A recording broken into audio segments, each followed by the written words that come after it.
My name's Daniel Figueredo. I am a co-leader of BPM's nonprofit practice at BPM, and it's my pleasure to have you all here with us for today's Nonprofit Education Series event for June, which is about bringing nonprofit teams together with appreciative leadership. Stacy is on our HR consulting team. She's part of our HR services. Over 20 years of experience, including being an executive director at a great nonprofit in the East Bay Kids Country, as well as getting her certificate in nonprofit leadership at Stanford University.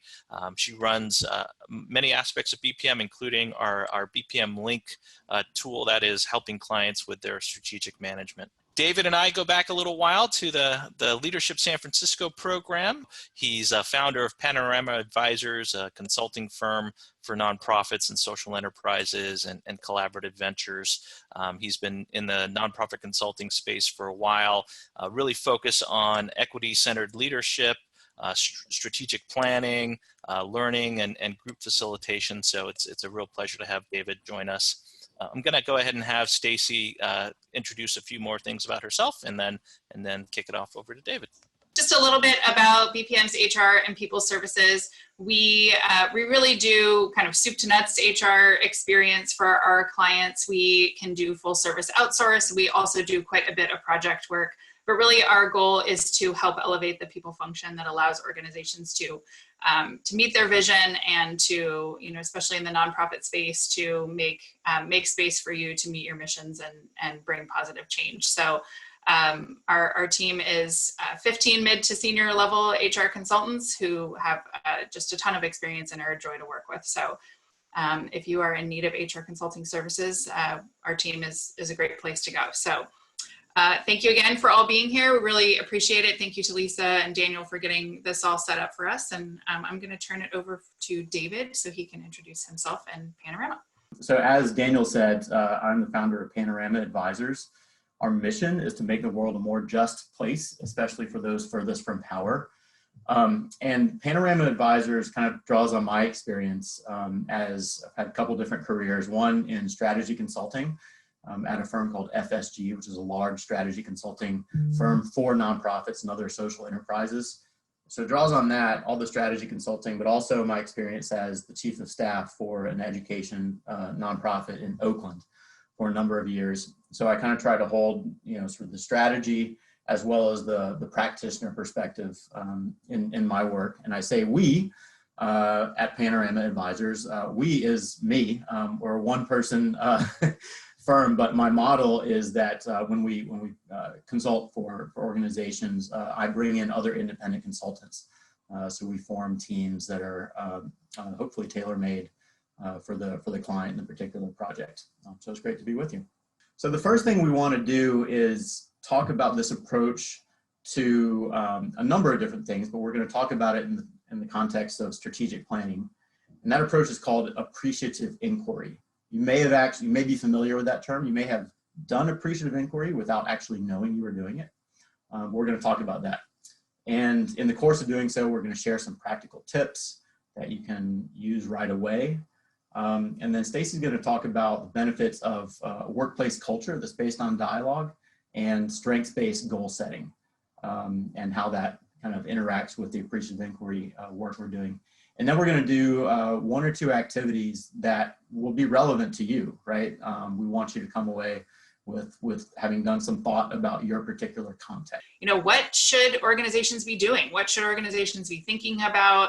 How do we seize this time where there's kind of this opportunity to reset, rethink, and take advantage of the changes that are happening and really turn those into opportunities for the businesses. So it really is an important topic as to what this kind of post-pandemic social change environment that is present today. And so we really wanted to bring this topic to light and think about it from the perspective of the opportunities that it brings to think about strengths and not just dwell on what has been bad about the last year, but really what opportunity is presented to us today.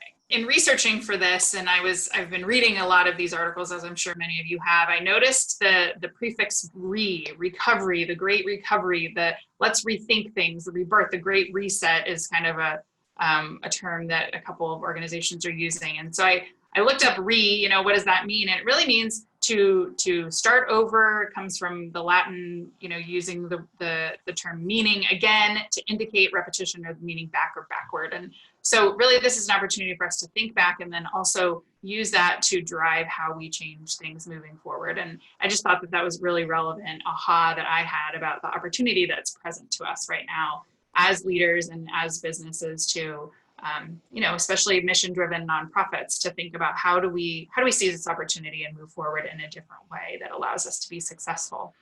Thinking about what we agree upon as our key thoughts is that these concepts, this thought leadership it's not just all up in the air. It's really right for the moment right now. It really is an important time in history for us to seize what's going on and what opportunities are here for us. And so what we would like to encourage those on the call, or nonprofits, or all of our clients that we serve, and anyone who will listen to us, is that if you're not thinking about this, it's not too late. You definitely should start thinking about it and reset your mind about these opportunities. And one thing that, as David gets into appreciative inquiry, is that it really draws on what's best, finds the bright spots for where successes have happened for you personally and for your business. And that's just such a refreshing way to think about things, and such an optimistic and inspiring way to think about things. And then bringing it back to, we'll spend some time bringing it back to real life for you, right? Like all of us have businesses and things we need to run. And how can you think about this from a strategic perspective? David spoke a little bit about strategic planning. We'll get into that a little bit. But really from a strategic perspective, how can you really not just revisit your strategic goals, but revisit the entire process and how you think about the entire strategic process? It's really important to us that we, like I said, are connecting theory to practice, and how this theory will show up at work. And we talked a little bit about strategic planning already. And then the second half of the conversation today is going to be about a continuous dialogue or feedback process, a culture within an organization about continuous dialogue and feedback. And so, want to just revisit, like, why are we talking about strategic planning? And before we get into the meat of the theory, I think it's important that we show how you can connect it in your everyday work and life. And, when you think about strategic planning in the traditional sense, it's, vision, values, culture are always a part of that. But what drives those things, in our opinion, are people, not the process. And so the most important and effective approach to ensure that your vision is executed is that it's people focused, not process focused. So that's the one thing that we really wanted to kind of drive home today. And we love the term humanistic. I actually don't know, David, is that like a real word, or is it just a word we made up? But humanistic we might have made it up, but we'll work to get it in the dictionary. But humanistic is a word that we really like. And one way that we both in our conversations have observed that work has changed is that how people want to be treated and included. And we hear this term inclusivity, diversity, equity, and inclusion.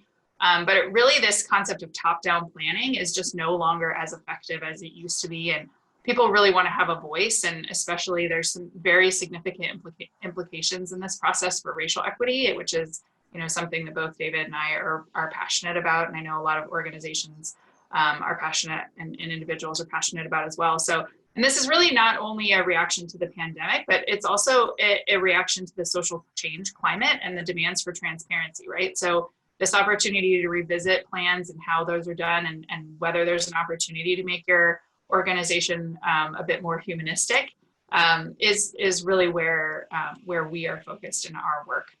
So we're looking for, people are looking for authentic engagement and a voice, especially, again, those who are truly affected by the important social justice issues. There are just a quick story about some clients that I've worked with. I've worked with some absolutely brilliant business leaders.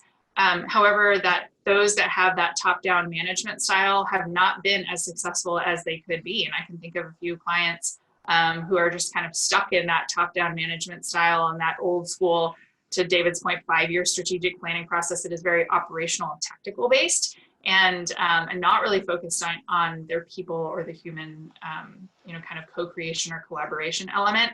And I definitely see limitations. And those on the flip side, those that are focusing on the humanistic side are ultimately more successful from a financial standpoint, from a retention and talent acquisition standpoint, turnover, all those things that we know cost money. So definitely have seen this concept come out in client work as well.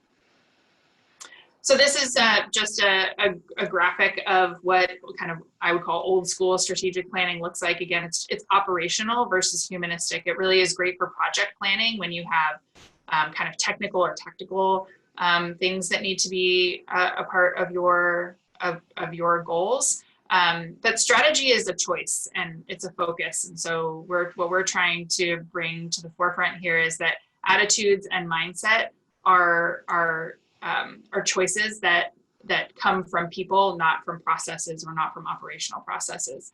So this idea of human-centered co-creation is really where we're going to spend some of our time today. I know David has a great story about a North Star vision statement that one of your organizations created, and you wanted to talk about that a little bit. I'll just tell a quick story, and it's a story of how I think the regular traditional way of strategic planning was not meeting the moment, and how we at the organization kind of flipped how we did things. So I'll describe that briefly. So I came in as the chief of staff at an organization called Educate 78. It's a nonprofit in Oakland, California. And I came in and my first job, my first task was to lead our annual strategic planning. And my CEO said, just it's not a big deal, just annual strategic planning, let's update our goals maybe. So I started, the first thing I did was I started talking with a number of my teammates, and they said, what strategic plan? Or maybe I've seen it, but I don't really know how it relates to me. I don't know how my work relates to someone else's. And at the very least, I wasn't part of this, right? I'm sure someone probably told me sometime, but it didn't stick, right? And that was true. Planning had been done by the founder and the CEO, and maybe a handful of senior leaders, but sort of the spirit of that plan really hadn't trickled through the organization. So what we kind of collectively decided was we need to pause, take a step back and say, well, why are we doing all this, right? This top part of Stacy's triangle here, what is our vision? What is our shared vision? And what we did was very different than what you normally do, which is like a couple people in a room coming up with that, right? Maybe the board, if you work for a nonprofit, doing that. It was a whole team collaborative process. So we took about 4 or 5 months over the course of a couple of retreats, some meetings in between, to create a 2-sentence North Star, i.e. vision, for our organization. And the results were profound, and they lasted for the rest of my time there, my subsequent 3 years there, in that folks were more committed to the North Star because they co-created it. They understood every single word in that North Star, and you would see particular snippets, words from the North Star show up in people's like grant proposals and things like that, because they understood what it meant. People would change their email signatures to include the North Star, just on their own volition. And ultimately, it built our understanding of one another. But to the point about how this is different than normal strategic planning is that it was completely co-creative. That's a buzzword, but the whole team was involved. And as such, the whole team had understanding of this. And it was built, as we'll describe in a second, on this appreciative kind of way of thinking of like, what can we do? What is possible? We'll talk about a little bit more about that, but that's just one example of how kind of to contrast like how we would have regularly done things versus a slightly different way, which Stacy and I think is a little more appropriate for the time. So appreciative inquiry, like I said, some of you may have heard the term before. It's also known as AI in the field, and it's sort of a big thing. Like people who, there are a lot of fans of appreciative inquiry, sort of a practice and a mindset and even a philosophy that has a following. A number of books have been written about it. So what is it? I'm going to start kind of at a high level, and then Stacy and I will do some modeling of sort of appreciative inquiry activity. So that's our path over the next few minutes. So at its core, appreciative inquiry is a study of human systems when they function at their best. A component of that is that a belief that in every society, organization, or group, something works. Something works. So it's at its core, it's taking what works and bringing that forward. And by doing so, people have more confidence to go into the future, right? If they're bringing in the best of what has existed. And again, we're assuming that we believe that good things are currently existing, right? Especially important for this time, right? Where there's a lot of, I say, confusion and like what, sort of emotions out there about where we're going. Third, appreciative inquiry assumes that dialogue about strengths, successes, values, and dreams can themselves be transformational. So what that means is this is a collaborative process. And what Stacy and I are going to model for you is a dialogue. This is not where CEO goes and decides things, or any one person. This is something that's done in a group. And as such, that conversation is actually the product. Like the process is the product to a large degree, right? Yes, we'll come out with like a plan or some ideas, but the process is equally important on how you get there. And then it's an approach to personal and organizational change. I've done this with my family. We do an appreciative inquiry, I won't say every year because that would be not true, but we try to do an appreciative inquiry every year and say, okay, what are we going to do this year? And then organizational change. So it's used in a lot of different ways. The way that we're going to talk about today is with regard to strategic planning. What are the benefits of appreciative inquiry? First is it reframes the study of problems into the study of successes. We will get a little more concrete into what that means, but those are two fundamentally different things. And we asked a question earlier about what is strengths-based leadership. Usually done at a personal level, right? There's a whole field of study on strengths, evaluations and strengths-based leadership and all this stuff. We're kind of applying that philosophy to an organization. Second is it creates opportunities for developing new relationships, networks, and communities of practice. This again speaks to like we're doing it together. This is a collaborative activity. And that process is in and of itself transformational for those involved. And I'd argue that these two things, right, talking about successes and working together are two notions that are really important for now, for this moment. What this is not, it's not looking through rose-colored glasses, right, which I think Stacy and I will demonstrate in a moment. It's not, it's not ignoring very real challenges, very real problems that exist. What comes to mind is racial inequity, structural racism, and things like that. There's in no way, at least as far as I'm concerned, setting those issues to the side. It's actually sort of how can we co-create a new reality with those things. I'm not going to read through all of these, but basically, when to use it is when you have a group, right? When you want to create change across that group.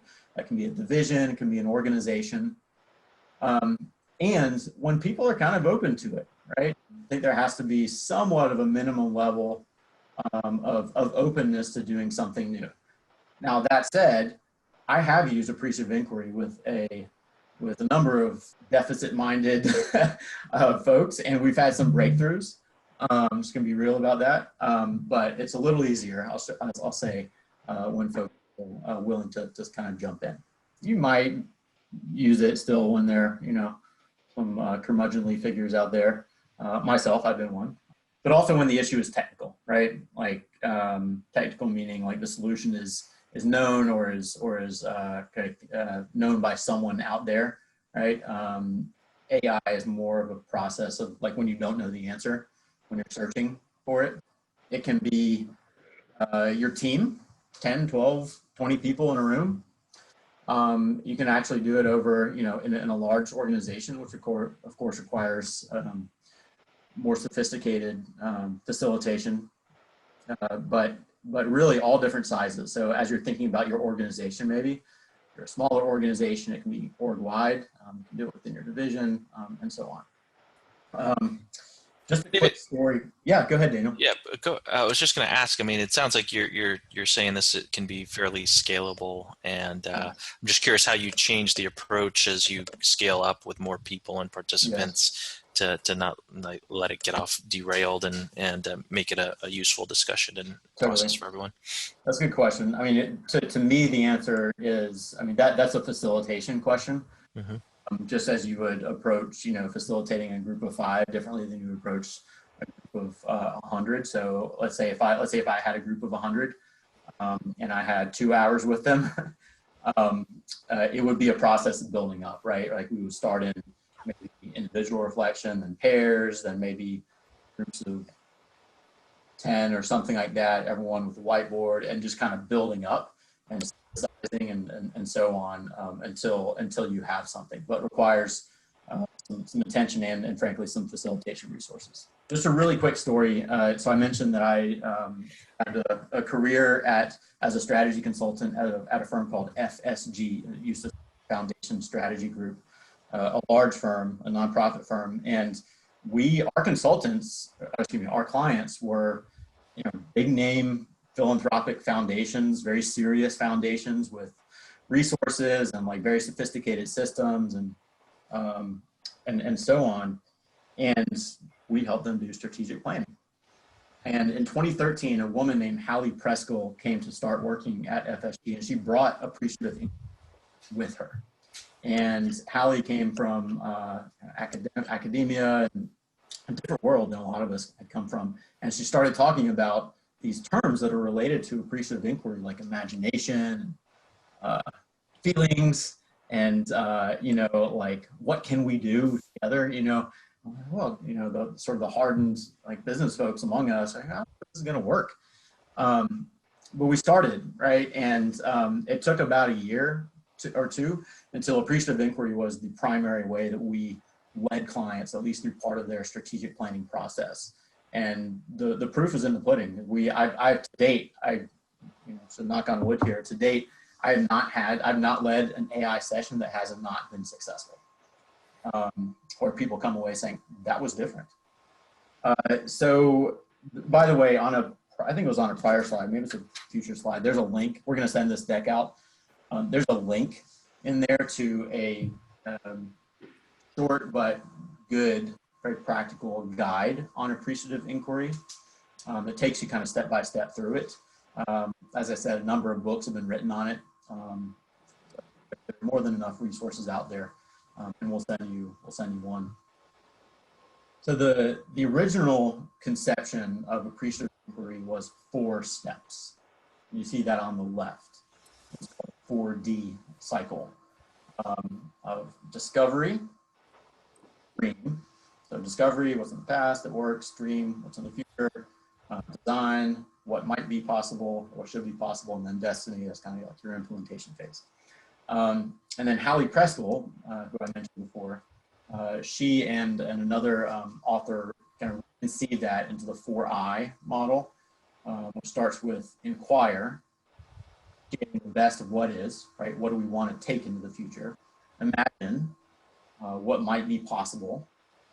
Innovate, getting a little more specific. Okay, what do we actually do now that we want to see know what our vision is. So what actually we're going to do, and then implement. So not too dissimilar, frankly, from like on the face of it. That's kind of what you would do in a strategic planning process, right? What are your goals and so on. But I think the philosophy behind it and the attitude and the questions that we'll model in the moment are fundamentally different.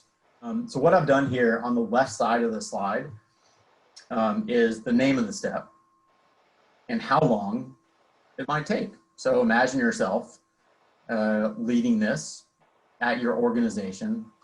Well, does this take months or does this take 10 minutes? Here's how long it usually takes. So step 1 is the inquire phase, where again, this is a collaborative process. So this is often done in like paired interviews where you'll get your team to interview one another about what's working. And I'll do that with Stacy in a moment.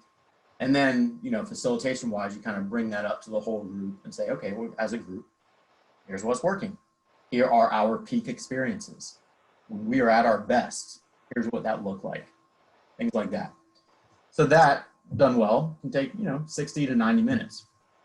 You can either then move on to the next step, or you can pause and come back, you know, your next team meeting or your next retreat or whatever it might be. We move on to the imagine step.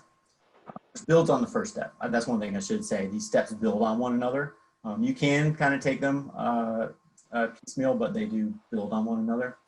So now that you know, have specific ideas of like what it was like when this organization or division or whatnot was really thriving. Now what might be possible? So again, another like takes about an hour, hour and a half to do this activity. But what we would do is we create a prompt. Stacy and I will model this for you. It basically says, okay, like imagine we're 3 years in the future, we're 5 years in the future, we're 20 years in the future, whatever your time frame might be. We invite people to step into that future as if that future were the reality. So today, 2021, I'm going to say, Stacy, I want you to act as if and talk as if, think as if we're in 2024 and you have achieved the success. We're there. The stuff happened. Now look back and tell me how you got there. That is fundamentally different than how we normally do things, which is, okay, we're here in the present. We have resource constraints. We have, you know, all these kind of things that may seem insurmountable or really difficult. So how do we get there in 3 years? This is very different than assuming that you have progress. And Stacy and I will model this, and I'll show you how it's different. And then innovate. What should be? In another hour, 2 hours. The core of this are provocative propositions, where we say, okay, well, now we know what the kind of end state looks like. What are some provocative propositions or statements that that might make that true? So an example would be like, we should blank, right? We should do this, and so on. And then the last phase kind of gets to your brass tacks, like implementation plan, but the way in which we do that is a little bit different. You can see the questions here. Sort of, so instead of, you know, sitting down at maybe a spreadsheet and saying, okay, well, here's our action items, this is our budget needed, and things like that, it's more of a group process where you ask these questions, like how do you empower those involved to make these commitments? How will you support ongoing success? How will you celebrate? So the lens, again, is appreciative. It is strengths-based, and that gets you to a fundamentally different place. All right. Stacy, you ready? You ready to model this? Okay. Okay, so our Stacy works for BPM's HR consulting team.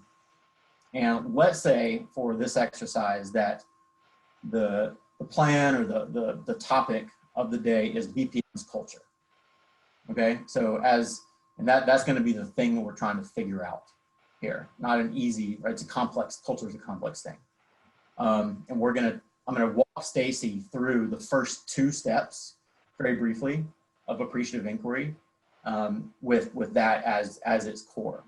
So after this, we are going to call on, well, we're not going to call on people, but we're going to invite your participation and see if you want to do this, right? And if you don't want to, I would encourage folks to, you know, take a pen and a piece of paper and maybe answer these questions for yourselves. And you can think about, you know, your strategy or your culture. Culture is sort of one thing that is changing in the workplace. So that's why we picked that topic. And it's pretty accessible to most people. All right, Stacy, so I'm your consultant. You are a member of BPM's HR consulting team. And we're going to go through a couple steps. We're going to try to come up with something that is aspirational, but builds on real things, builds on what's good, what's fundamentally good about your team's culture. So I want to ask you, Stacy, can you please reflect on a time when it was exciting, effective, or memorable to be part of BPM's HR consulting team? For example, a time when you were filled with pride and joy. Can you tell me about that experience, please? Yeah. So I would say that for our team, rather than it being one specific event that comes to mind when you ask me that, I think it's more about when we have consultants on our team. We have 15 consultants on our team that are mid to senior level that have specific areas of specialty, and then we've got flexible transferable skills as well. So I would say the time when I'm most excited to be a part of the team is when we find the perfect match between one of our consultants' skills and their desires from a career perspective, the work-life balance they're looking for and what they love to do, matches perfectly with what a client is asking of us. And so we have a really successful relationship between what our team member is looking for and what the client is looking for, and those two come together and have a really successful outcome. And I've seen that happen with very small clients and small projects, and I've seen that happen with really large, long-standing clients as well. So I would say those are the times where I feel just really proud of the team and proud of what we're doing, and I just want to do a lot more of it. Mm-hmm. Mm-hmm. I love that, and if we had more time, I would, so the first step is paired interviews. So I would ask some follow-up questions. You see this 3 wishes bullet point on the slide. I might ask Stacy, okay, what are 3 wishes that you would make so that this experience, the state, happens more in the consulting, in the team? Yeah. Yeah. I would say am I allowed to answer that? Yep. Good. Yes. I would say, because this is exciting. It's real life, right? I would say on the client side, I wish that not necessarily existing clients, but prospective clients or organizations out there in need knew the skill sets of our team and how great of a match any one of our consultants or some of our consultants could be for their needs. So I wish that could be just like an all-known experience. I also wish that on the consultant side, those team members would, let's see, what do I wish for our consultants? I wish that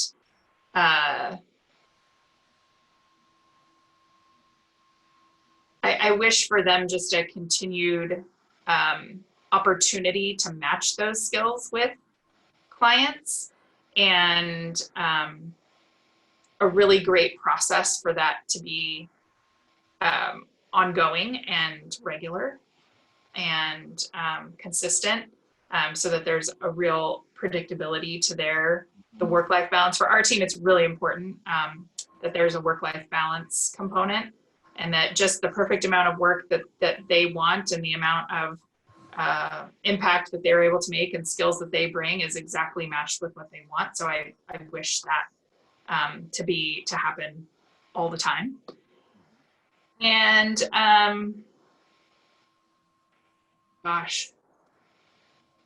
I would say probably my third wish would be for BPM as a whole. We're one of the many really well-run practices within BPM. That within BPM as a whole, we were able to very effectively cross-sell and share clients, share experiences, and be able to offer.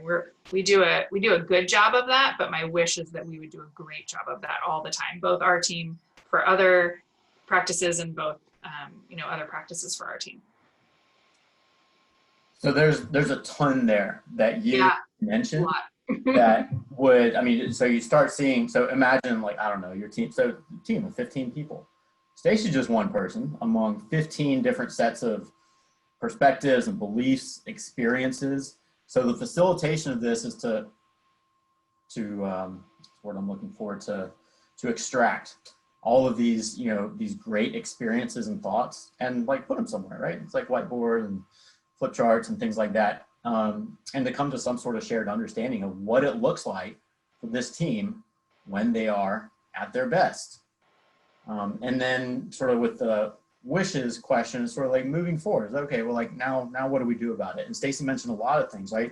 She mentioned process. She mentioned like skill sets and like working with other people in BPM. Daniel, hope you're taking note. Like you can sort of see how this process brings out those things. And I don't know if you were, I was sort of watching Stacy, and she was in a different place, right? She like, because I gave her that permission, probably not the right word, but like allowed her to be in that space, that imaginary space, appreciative space.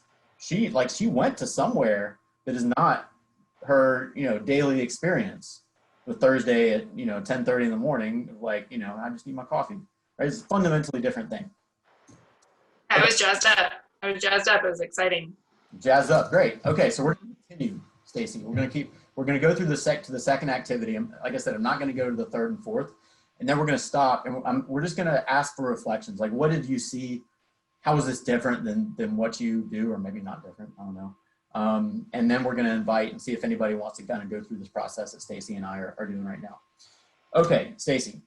So I have prepared a prompt that I want you to respond to, and your other 14 colleagues are going to do the same thing. We're going to do these in small groups.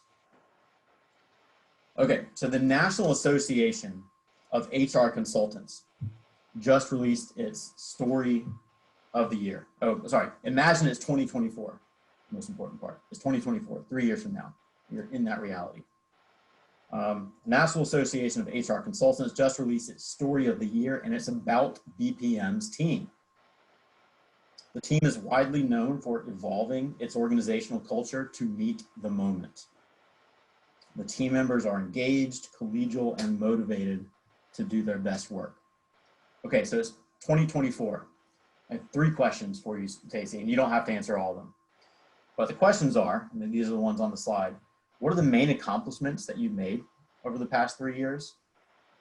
What evidence or markers of success tell you that you have succeeded?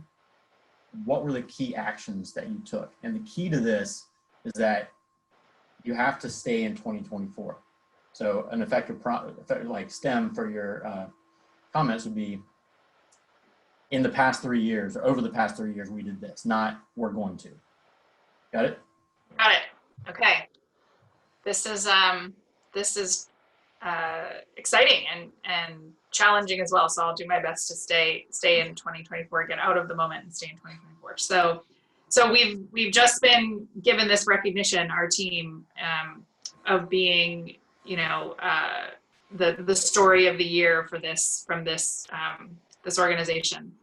Over the past 3 years, what allowed us to get here, we really focused on a couple of key areas, and one I would say is in client satisfaction.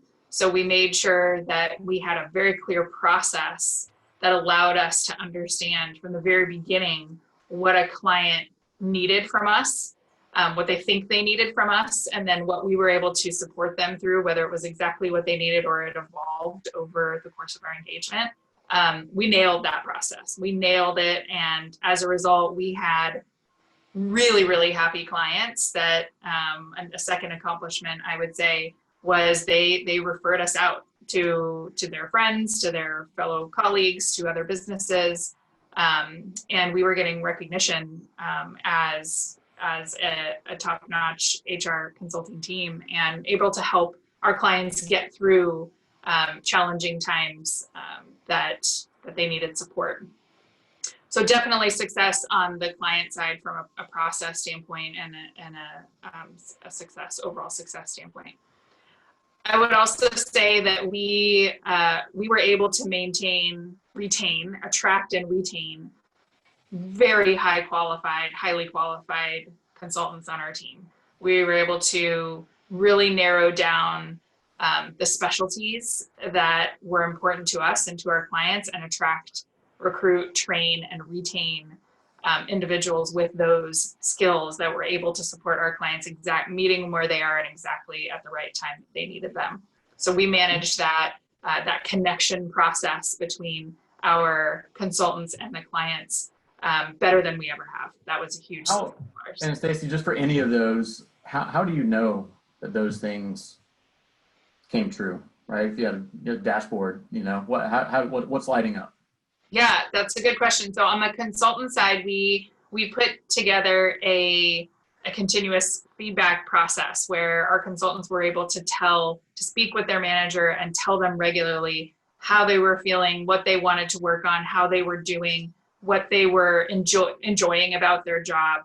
And we really embraced the dialogue, the continuous dialogue environment on the team that allowed us to retain those individuals. And so our turnover, as far as a marker of success, our turnover or our retention rate over the last 3 years has been better than it ever has been. And then we also have put together a process for surveying our clients during the engagement and post-engagement to understand really what was successful about the engagement and what the opportunities were. And we really paid attention to that feedback. So I'm going to stop there. Just for the sake of time, and I'm just point out a few things. So if we had more time, we would dig into a number of Stacy's responses there, right? So I think for example, on the survey, right? Like we would probably dig into, okay, what are the questions on that survey, or what are the one or two main things that you'd want to know, and then I would ask Stacy about actions. How did you get there? I really like how Stacy, when talking about what the state of things is in 2024, she really distilled it to 3 things. And that clarity for me was very helpful, right? If I'm a consultant, or if I'm someone on her team, and we're sitting here in a conference room in 2021, trying to figure out where are we going, putting ourselves in the future. It was actually really clear to Stacy, right? It was about happy clients, referrals, and to a degree happy team, right? And she said those in different words, but she got there actually quite quickly, right? And I would posit that the way she got there, one reason she got there is because she was already in that future state. So that's what I invited her to do. Before I ask for questions or observations from all of you,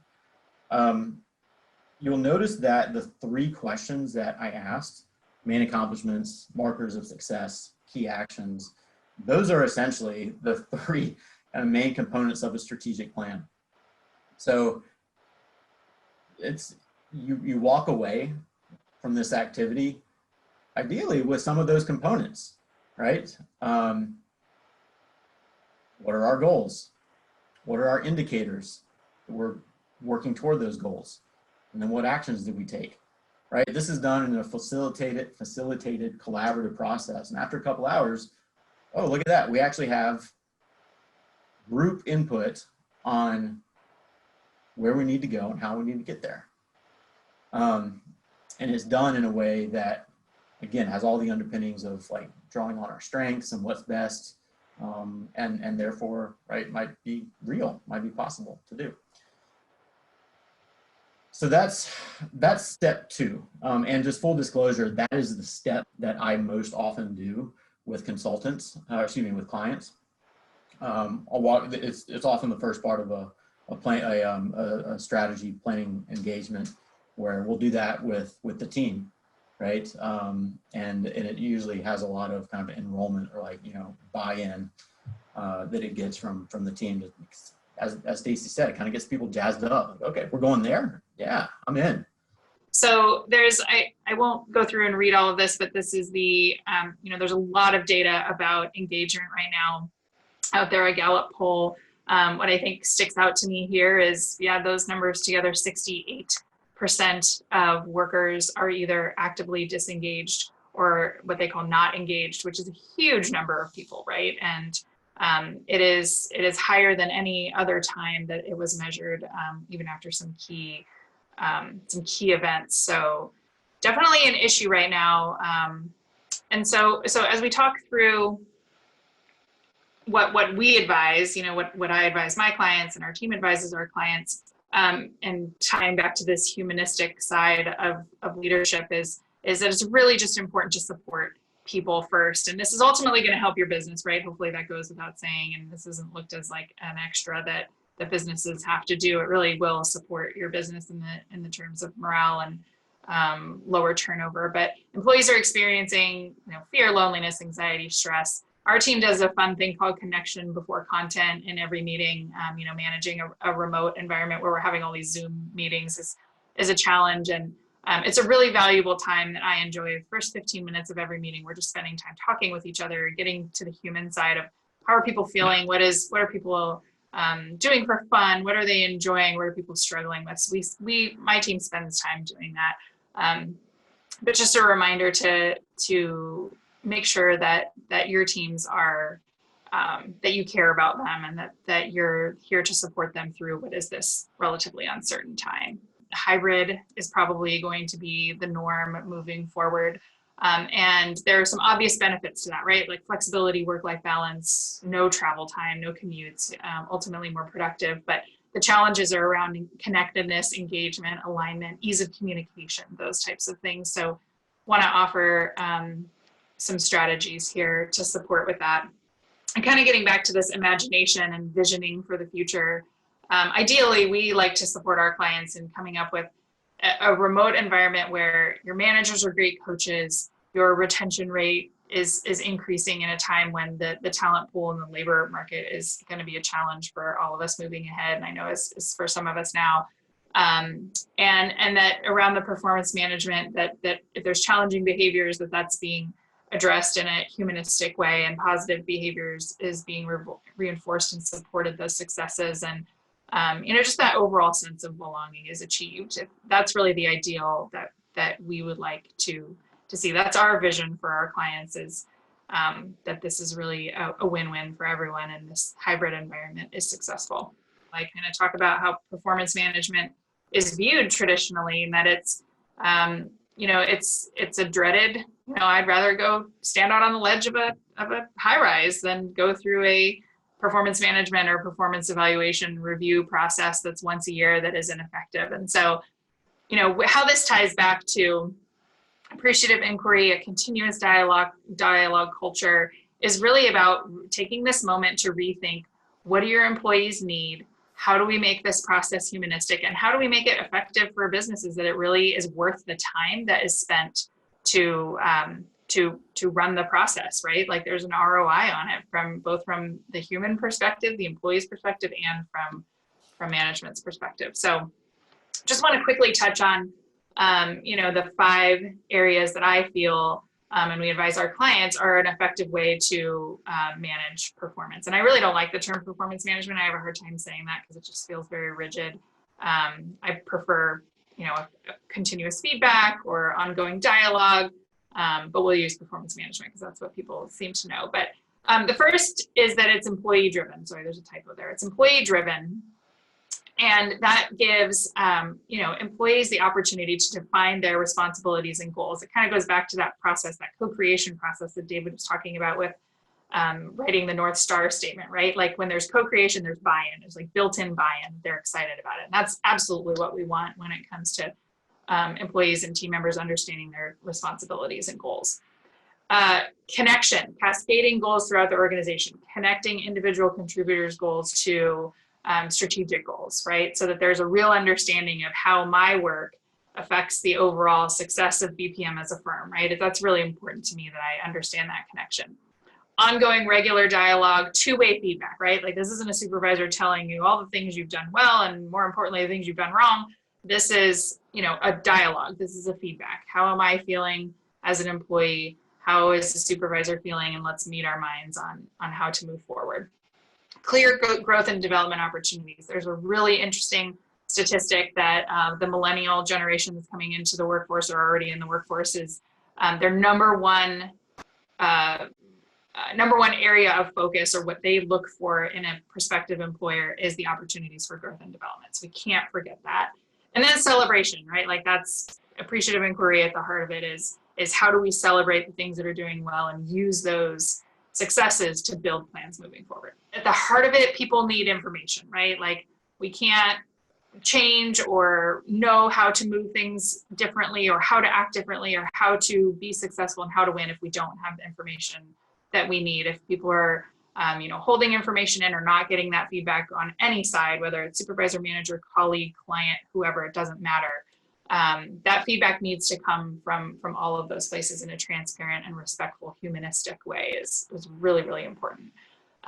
But however, the most impactful feedback does come from your supervisor. I think that's something that's not going to change. I know that, when I meet with my supervisor, it's really important to me that I hear what she has to say, and then I have the opportunity to provide feedback to her as well.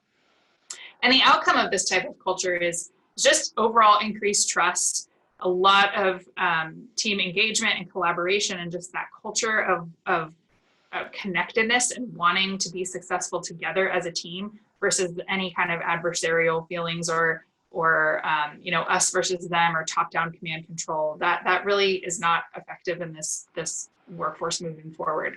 And we need to be agile. If the last 12 to 18 months has taught us anything, it's agility. Flexibility is key. To David's point, like, 5-year strategic plan is no more.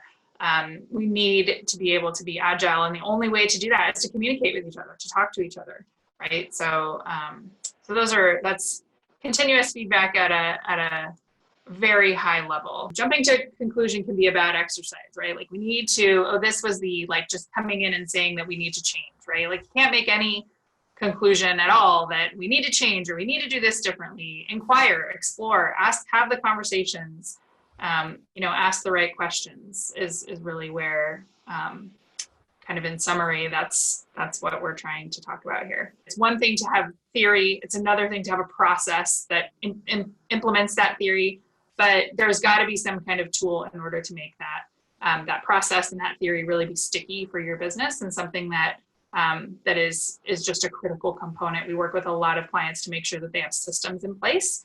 And so whatever tool you have, no matter what tool it is, whether it's a HRIS tool, an engagement tool, an HCM, an ERP, whatever those tools are, you need to have a tool to make your processes be sticky. And overall, your tool should support, employees should be enthusiastic to use it. There should be some kind of framework that allows coaching to happen, allows structured continuous dialogue and overall alignment to your business's strategy. And I'm going to do a quick plug here for BPM Link, which is our simple to use, employee driven, intuitive platform. And really the goal of the platform is to connect, hence the name Link, BPM Link, employees' work to the strategic direction of the organization. And on the next slide, there's a little screenshot. I'd be happy to give a demo for anyone who wants to see it. I implemented it at Kids Country, the nonprofit that I ran. And it was just an absolute game changer for me from a connectedness standpoint. We had just rolled out a strategic plan, and I needed that communication to happen two ways. It helps with goal setting, it helps with defining responsibilities, and it's employee driven. So it's a super easy tool to use. We had 100% participation, took our turnover from 33% down to 18% in 18 months, which was huge for us. And those of you in the nonprofit space know how important it is to hang on to your mission-driven, passionate folks. And so it was a great tool for us, and it's a tool that I'm thrilled now that BPM owns, and I'm leading the initiative. So if you'd like to see it and think it can help your business, please feel free to reach out.